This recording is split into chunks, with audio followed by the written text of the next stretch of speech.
Como é bom estar com você sempre, semanalmente, conhecendo um pouco mais das histórias da Bíblia Sagrada e de curiosidades relativas a este livro dos livros. Você está compartilhando a palavra de Deus com seus amigos? Está pregando que Jesus é o seu Salvador? Você está, enfim, orando? Falando em oração, você sabia que orar nem sempre é uma forma de agradar a Deus? Isso mesmo. Não basta orar, temos que orar de modo correto. E Jesus deu uma dica muito clara de como fazer uma oração que realmente chegue até o coração de Deus. Não basta orar de qualquer maneira. Veja o que Jesus falou. E quando orardes, não sereis como os hipócritas, porque gostam de orar em pé nas sinagogas e nos cantos das praças para serem vistos dos homens. Em verdade vos digo que eles já receberam a recompensa. Tu, porém, quando orares, entra no teu quarto, e fechada a porta orarás a teu Pai que está em secreto, e teu Pai, que te vê em secreto, te recompensará. E orando, não useis de vãs repetições, como fazem os gentios, porque presumem que pelo seu muito falar serão ouvidos. Não vos assemelheis, pois, a eles, porque Deus, o vosso Pai, sabe o de que tendes necessidade antes que lhe o peçais. Mateus 6, versos 5 a 8. Quando eu vejo essa passagem da Bíblia, eu fico lembrando dos termos gregos que aparecem aqui e especialmente nos dão um quadro vivo do que Jesus queria dizer. Mateus foi muito sábio ao escolher esses termos.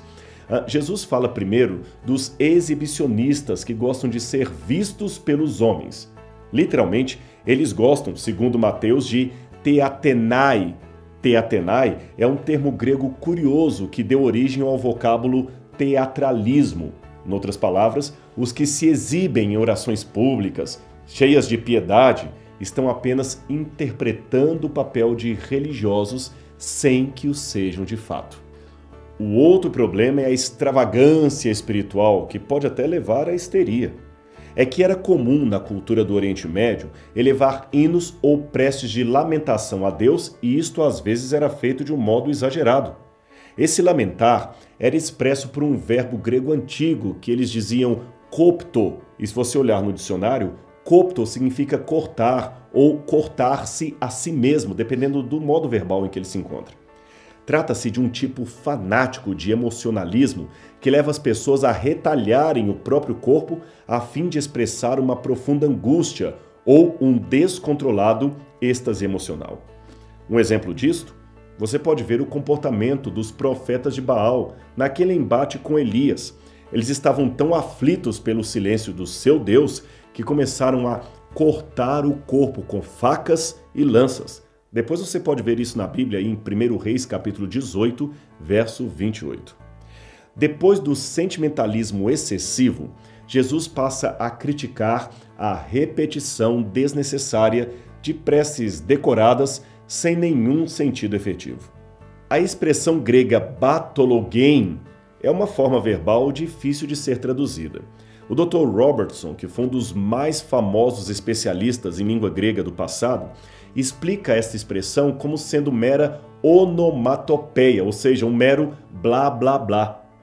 Uma outra proposta foi apresentada por Albright e Johnson, que traduzem respectivamente a palavra por gaguejar e tagarelar.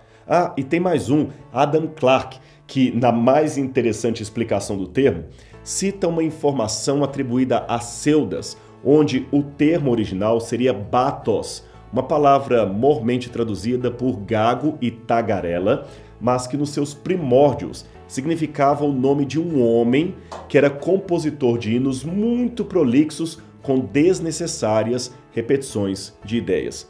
Os hinos que ele fazia era algo mais ou menos assim que ele escrevia: ó grande Zeus, ó grande Zeus, ó grande Zeus, repetido um sem número de vezes. Era como se o Deus deles estivesse surdo ou não ouvisse da primeira vez. A palavra polologia, excesso de palavras, está logo abaixo na mesma unidade literária de Mateus, e ela também nos ajuda a entender aquilo que Jesus chamou de vãs repetições, como abrangendo tanto as recitações declamativas e sem sentido, quanto o excesso de formalidades e termos e prolixidade desnecessária numa prece que deveria ser simples quando elevada diante de Deus. O Pai Nosso, que aparece em seguida, torna-se, nesse sentido, uma oração modelo, completa, simples, justamente por causa da sua objetividade e do seu intento. O Pai Nosso abrange todas as áreas da existência humana e expressa de modo claro o sentido da oração que, aliás, foi colocado por Ellen White como sendo o abrir do coração a Deus como a um amigo. Simples assim. E por que não fazer isto hoje mesmo? Por que não começar agora? Fale com o Pai. Eu tenho certeza que Ele está ansioso para ouvir a sua prece.